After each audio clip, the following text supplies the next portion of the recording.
जय श्री कृष्णा। राधे राधे दोस्तों, आप सभी को अहोई अष्टमी व्रत की हार्दिक शुभकामनाएं।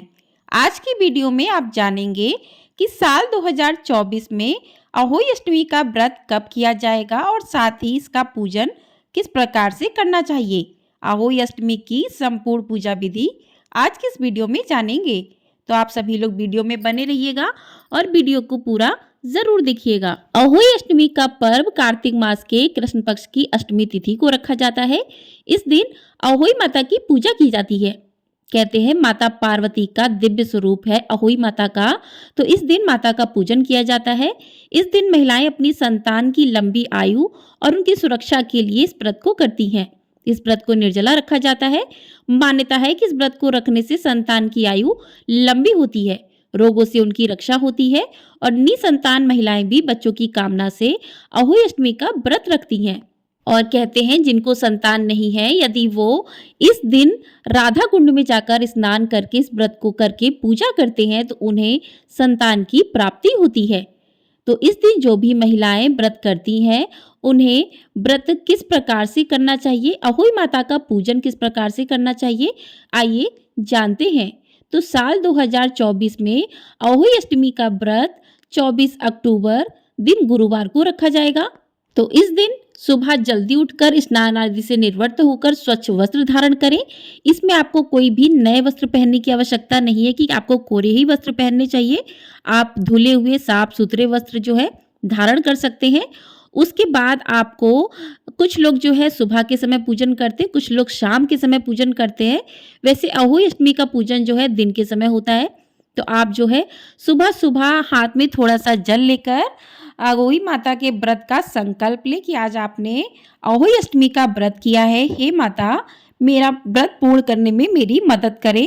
तो इस प्रकार से व्रत का संकल्प लें। उसके बाद आप जो है एक चौकी लगाएं। चौकी पर आप लाल या पीले रंग का वस्त्र बिछाएं। उस पर आप अहोई माता का चित्र स्थापित करें। चित्र, यदि आपके पास चित्र नहीं है तो आप गोबर से या फिर गेरू से लेप कर उस पर अहोई माता का चित्र बना सकते हैं, वहीं पर पूजन कर सकते हैं। और अगर आपने बाजार से चित्र ले लिया है, फोटो ले ली है, तो उसको आपको चौकी पर स्थापित करना है। तो कोई भी भगवान का मूर्ति आप स्थापित करें तो उन्हें आसन जरूर देना चाहिए। तो यहाँ पर आप गेहूं या फिर चावल का आसन दे सकते हैं। तो आसन देकर वहाँ पर माता का चित्र स्थापित करें। और साथ ही इस पूजा में जो है 2 घड़ों का विशेष महत्व होता है, 2 कलश रखे जाते हैं। तो कुछ लोग जो होते हैं करवा चौथ वाले ही कलश रखते हैं, करवा, और कुछ लोग जो है नए कलश लेकर आते हैं। तो एक कलश में आपको जल भरना है और एक में आपको अनाज भरना है। अनाज आप गेहूं, चावल या चने की दाल, कुछ भी खड़ा अनाज आप उसमें भर सकते हैं। और उसके ऊपर एक आप कटोरी रख दें, मतलब मिट्टी की कटोरी लेकर आए उसको रख दें। तो एक में पानी और एक में साबुत अनाज भर दें। कुछ जगह दोनों में ही पानी भरा जाता है और कुछ जगह दोनों में ही अनाज भरा जाता है। तो ये एक परंपरा है, आपके यहाँ जिस प्रकार से होती है आप उस प्रकार से करें। उसके बाद जो है आपको माता का पूजन करना है। तो आप एक कटोरी में पहले थोड़ा सा अनाज भर के रख दें, गेहूं, उस पर आपको दीपक प्रज्वलित करना है। उसके बाद अहोई माता का पूजन शुरू करना है। तो सर्वप्रथम आपको भगवान गणेश का पूजन करना होगा, क्योंकि सर्वप्रथम भगवान गणेश पूजनीय होते हैं। तो भगवान गणेश से प्रार्थना करनी होती है कि आप जो भी पूजा कर रहे हो उसमें कोई भी विघ्न ना आए, पूजा अच्छे से संपन्न हो जाए। तो भगवान गणेश को आप स्नान करवाइए, अहोई माता को स्नान करवाइए और जो कलश की आपने स्थापना की है वहाँ पर आप छींटे दीजिए और कलश के कंठ पर मौली बांध दीजिए और स्वास्तिक बनाइए वहाँ पर। और अहोई माता को जो है तिलक लगाइए, हल्दी का तिलक लगाइए, क्योंकि अहोई माता के पूजन में हल्दी का विशेष महत्व होता है। तो हल्दी का तिलक लगाइए। भगवान गणेश को रोली का तिलक लगाइए, दूर्वा अर्पित कीजिए भगवान गणेश को। और माता को आप चुनरी अर्पित कर सकते हैं, सुहाग की सामग्री अर्पित कर सकते हैं। तो इस प्रकार से माँ को वस्त्र अर्पित करें। यदि आपने कुछ भी वस्त्र नहीं लिए हैं तो आप कलावा अर्पित कर दें, क्योंकि कलावा ही वस्त्र रूपी कलावा उनको अर्पित कर दें। भगवान गणेश को जनेऊ अर्पित कर दें। तो इस प्रकार से पूजन करें और दीपक प्रज्वलित करें, धूप जलाएं। इस प्रकार से पूजन करने के साथ ही माता को भोग लगाएं। तो भगवान गणेश को भोग लगाएं, लड्डू का भोग लगा सकते हैं आप। और अहोई माता के पूजन में जो है आपको बताशे का और जो पुए होते हैं, मीठे पुए या फिर गुलगुले, इनका भोग लगाया जाता है, मीठी पूड़ी। तो इनका आप अहोई माता को भोग लगाइए। जो भी आपने खाना वगैरह बनाया है सात्विक होना चाहिए, उसका आप भोग लगा सकते हैं। और इस पूजा में आपको सास के लिए बायना जरूर निकालना चाहिए। जिनकी संतान नहीं है वो ना निकालें, लेकिन जिनकी संतान है वो सास के लिए बायना निकालें। बायने में आप एक साड़ी, पैसे और जो भी आपने खाने पीने की चीज़ें ली हैं वो निकाल दें और वो सास को आपको देना है पूजन करने के बाद। और माता को जो है फल अर्पित कीजिए। फल आप हरे रंग के अर्पित कीजिए, सिंगाड़े ले सकते हैं, खीरा ले सकते हैं, तो हरे रंग के फल अर्पित कीजिए और इस प्रकार से माँ का पूजन करें। और इस दिन जो है स्याहू माता की भी पूजा की जाती है, जिसमें चांदी के मोती पड़े होते हैं और स्याहू माता का एक लॉकेट रहता है, तो उसको भी आप वहीं पर पूजा में रखें, उसका भी पूजन करना चाहिए। उसके बाद पूजन के बाद इस लॉकेट को पहन लेना चाहिए। ये लॉकेट में जितनी आपकी संतान है उतने मोती डलवाए जाते हैं। तो आपको बता दें कि कुछ लोग कहते हैं कि जिनकी लड़की है क्या वो इस व्रत को बेटी है नहीं रख सकते, तो आप रख सकते हैं। आपकी बेटी हो या बेटा, आप इस व्रत को रख सकते हैं। जिनको बच्चे नहीं हैं वो भी बच्चों की कामना के लिए इस व्रत को कर सकते हैं। अहोई माता जो है उन्हें संतान की प्राप्ति करवाती हैं, संतान देती हैं, तो इस प्रकार से आप उस व्रत को कर सकते हैं। लेकिन जिनकी संतान है वो इन व्रत को करती है संतान की लंबी आयु और उनकी सुरक्षा के लिए। तो इस प्रकार से पूजन करके और आप जो है कथा सुने, तो कथा सुनने के लिए आप थोड़े से हाथ में अनाज ले लीजिए और हाथ में थोड़े से पुष्प ले लीजिए। अहोई माता को पुष्प भी अर्पित कीजिएगा और हाथ में थोड़े से पुष्प लेकर एक लोटा जल भरकर रखें और फिर माता की कथा को सुने। तो कथा आपको हमारे चैनल पर सुनाई जाएगी, तो आप लोग उसे अवश्य सुनिएगा।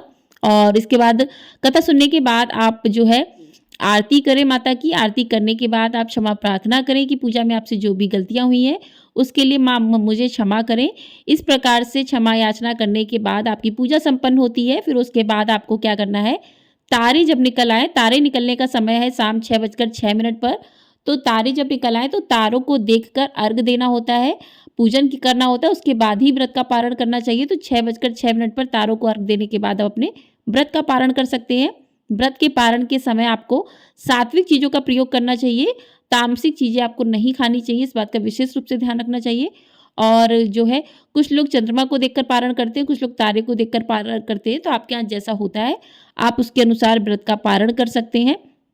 और आपने जो भी 2 घड़े जो रखे हैं, तो कुछ लोग दोनों में जल भरते हैं, तो एक कलश से जो है तारे को अर्घ दे देते हैं और एक कलश रखा रहने देते हैं। उसे दीपावली पर बच्चों के पानी में डालकर बच्चों को स्नान करवाते हैं, पूरे घर में उस जल को छिड़कते हैं।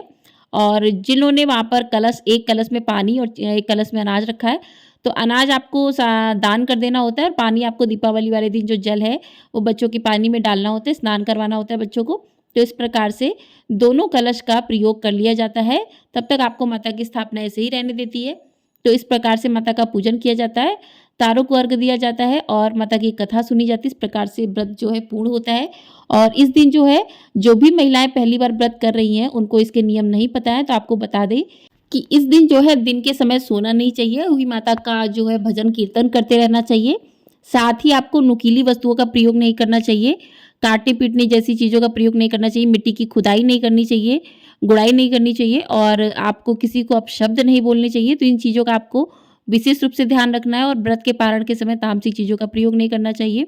तो इन चीज़ों के साथ ही आपको व्रत करना चाहिए, तभी आपको व्रत का जो है पुण्य फल प्राप्त होता है। और उसके बाद जो है पूजन के बाद आपने जो साड़ी निकाली है सास के लिए बायना, वो सास को दे दे। जो भी आपने फल अहोई माता के पूजन में चढ़ाया है वो फल उसमें से और खाना, मतलब कि जो भी सूखा अनाज हो या फिर आपने भोजन तैयार किया है वो, और साथ ही पैसे आप जो है अपनी सासू माँ को दे दें। सासू माँ अगर नहीं है तो आप अपने ससुराल पक्ष के किसी भी बड़े इंसान को दे सकते हैं, आपकी जेठानी हो, ननद हो, उनको दे दीजिए। अगर कोई भी नहीं, आप अकेले रहते हैं, तो आप किसी पंडिताइन को भी दे सकते हैं। तो इस प्रकार से आपको वायना ज़रूर देना चाहिए।